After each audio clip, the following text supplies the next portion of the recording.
Okay, first of all, could you explain how do you get involved in this project, in this movie? Sure. So, should we talk to you or to the camera? To me. So I became involved in this film. Vertigo Films approached me, and they felt that there was a potential franchise, I think, from Gareth Edwards' first feature in 2010, and they wanted to expand on that idea. And they approached me, and there was an initial script in place, but I changed that a lot, and we rewrote the script and we started again. But what I think Vertigo and I felt was that there was a world to build on, and what we wanted to do was make a completely original and new film, but build on the ethos of the filmmaking and the principles that Gareth had put in place. So the movie is very different to the Gareth Edwards movie. Yeah. The monsters are different, and it's more political, maybe. I think it has a more political approach. Yeah, potentially. I mean, I think in a way you can't plan for. We hope the film is astute politically, but it's not. I didn't set out to make a political film, but I think upsettingly the film becomes more and more relevant as we see what's unfolding in the world at the moment. We shot the film a year and a half ago, so I think you can't plan for that kind of relevance, but it does increasingly seem to be relevant, and I hope that the film is an interesting film in its own right, and as a piece of science fiction, but is also something that people can. That is a point of discussion as well. Mm-hmm. And the monsters are different this time. In the previous one, they emerged from the sea. Yeah, so we wanted to create new creatures, and we sort of set out, so it's about 10 years after the first monsters, and we wanted to evolve the creatures, and that the idea behind them was that they'd adapted to their new environments incredibly rapidly. So I also wanted to bring a sort of prehistoric element to it, and a sort of Jurassic Park element, so it was different creatures, and again just expand on the ideas of the first film, but also design and create new creatures in the new habitats they find themselves in.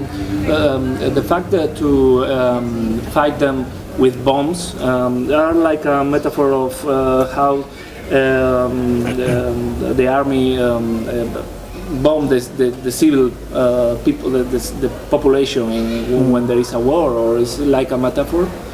I think the film is an allegorical film, and I think what's interesting is people project a lot of different meanings onto the creatures and onto the film itself. That for me is an achievement. That's what myself and Jay, the guy who wrote the film with me, the co-writer, we set out to really try and explore a lot of themes, but not to take a standpoint, and to allow an audience to find meaning and layers and depth within the film. And so I hope that's what's happening, and that's a real achievement if we've done that.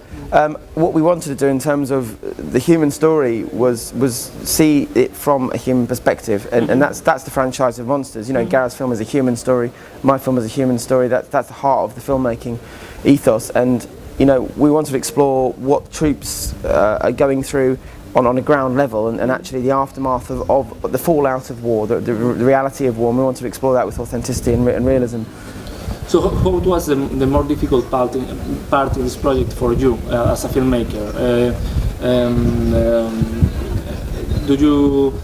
It was not a big budget movie, so was difficult to put on the screen all these monsters, all these. Incredibly hard. I'm not sure this is a replicable, way to make a movie in a way. People did give everything, their heart, soul, lives to make the film. We really faced a similar challenge in terms of the resource we had as Gareth. We had a tiny little bit more budget, but not much, and we faced the same challenges. That was what was exciting about the project. Was you need, as a filmmaker, you sometimes need restriction because it forces innovation, it forces lateral thinking, it forces creativity, and so we needed that. And what I did was a very, very stripped back process. Very key, talented heads of department who could execute the ambition and the vision of the film. But no, we faced very similar challenges to Gareth, and what we've tried to do is say, with that kind of low budget, how big a story can you tell here actually? There's no limit to the ambition of filmmaking if you think, without, limit in terms of your imagination. So that's really what the film represents to me, and I hope that's the legacy of this film, hopefully, in terms of perhaps the scale of story we can tell with low budget, rather than it being parochial or smaller, When we worked with Gareth Edwards the first film, 5 years ago. He loved coming here. He told me it's the best film festival he came to. At that time, we are talking a lot with him, and we asked him what's next. No, Yeah. he didn't tell us anything about Godzilla, and of course he doesn't tell you nothing about the spin-off because it's too recent, no? Too close. But please be sincere with us. Tell us what's next in your career, what's in your mind, or what is your most beloved project to do. Well, I'm not avoiding the question. It's the truth. I don't know what's next. I don't expect anything from this industry. I've worked incredibly hard on this film and to my whole life to become a filmmaker. And this is a great point of arrival for me, you know, to have made a movie, to see it on the big screen, to you know, give an audience access to the film and it be interesting to audiences. So this is a great point of arrival. What's next? I don't know. I would love to make studio movies. Absolutely. I want to lift a heavier weight every time. You know, and get bigger in terms of the scale of my filmmaking. I hope that Dark Continent shows that ambition and that scale. You know, and the ambition of the filmmaker there. But we'll see. You know, ultimately it's about telling stories, and ultimately it's about trying to find the next story that I connect with and feel it's something I want to make a film about. Yeah, I'm going to tell you something that maybe you don't know, but 5 years ago, when Gareth was here, Joe Dante, director of Gremlins, was awarded with the prize, with the Time Machine. And today you present your movie in an hour. Just before Joe Dante presents his latest movie. It's a coincidence, but it's... There's several strange twists of fate with this film. It's funny, like, you know, Gareth sent me an email. He started shooting Godzilla the same week I started shooting this film. Okay. And he said, good luck, you know, we're going through a different and the same process. And that's the thing, you know, whether it's Godzilla or a low budget movie like in our case, you know, it's the same process actually, the same pressure and the same stress. I know. Am I telling the right story in the right way? And am I putting my camera in the right place? It's the same process actually. And you feel the same pressure, I think, despite the scale. So I think ultimately that, you know, whatever I do next, it's about the same thing. It's about trying to tell a story that connects to an audience. Do you remember when Gareth was on the stage, the auditory?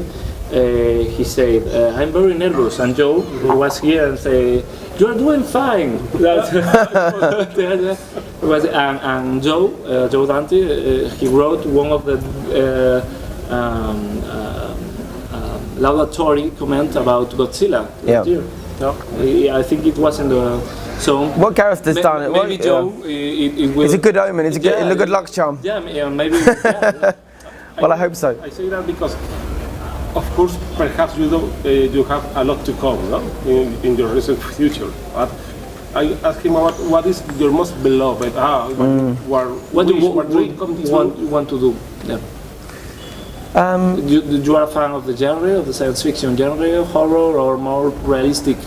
Well, I started making more social realist films. You know, at film school I made a film about race riots and about human trafficking, but always in the background of the films was a global, or an idea and an ideology and a story of great scale. So it was about a race riot that changed the face of London in a way. It was a pivotal moment in London's history. I couldn't afford to do that at film school, so I put it on the TV screens, you know, in the way that Gareth put the monsters on the TV screens in his film, and then, you know, I made a film about human trafficking, and we shot in container yards, which is it's a global world, so, you know, it's an international story, but it's focused on essentially a father and son story. So I think I've always been interested in telling stories through the intimacy of character, seeing scale through the eyes of the character, and that's what I try and continue to do. I mean, I can't say about a specific project that is the next thing for me, but what I would always try and do is keep telling stories through character and centering your films in your characters that audiences hopefully are moved and connected, can move by and connected to, you know, and that's what filmmaking is about for me. That's the thing, exactly. You know, yeah, and whether that's a studio movie, whether that's Batman, or whether it's in this case a story about men at war, it's about your characters always, and finding the truth of the emotional state of those characters, and that for me is paramount and fundamental to filmmaking. And so that integrity of that idea and that principle is what I will try and remain constant in my process. Actually, the first monster is just a story about two persons in a jungle, and the monster you can saw it just at the end of the movie. Sadly, Yeah. the same, no? So always is about 2 or 3 persons and with his problems with Yeah. them. Okay? And did you have any specific reference or movie in mind to find the style of yours? Well, essentially, I mean, I obviously watch a lot of all the classic war movies again. You know, we'll see them, and I revisited all those. What was important to me was it wasn't a derivative of any film that's come before that was original. I mean, it needed to be original from the first film, you know, first and foremost, and then it needed to be original from other war films. The film, the war film, to me, that is the greatest war film ever made, and that shook me the most is Come and See. And I remember going to see that when I was at film school, and I sat in the cinema. I was cold, like I sat there beyond the credits and just couldn't move. Devastating film, and for me that was the absolute truth and rawness of the condition of men at war that spoke to me the most. And I don't know if you know, I can only hope we in some way investigate that condition in our film in the same way. But that was the main reference for me in terms of a fiction film. Interesting. I also watched a lot of documentaries, and I spoke to a lot of actual serving men in who, you know, British officers who are between tours in Afghanistan, and we worked with US Marines, and I brought a young man from Detroit who had done 2 tours of Iraq and gave him a small role in the film, and he was a sort of touchstone for the actors. So the whole development of the film was very much about the authenticity and working with real troops and documentary research as well. But yeah, Come and See was a key reference for me. Well, this will be the last question. We Sure. don't have more time, but please tell me, what means horror for you? What means horror? Horror. Oh wow. I'm not sure that I've made a horror film with this film, so I'm not sure I'm the best equipped person to answer that question. But what for me any filmmaking is about an exploration of the human condition, and fundamentally that's what I hope my film explores, and that's the power of cinema. And I hope in our small way we've gone some way to looking at it in an original way.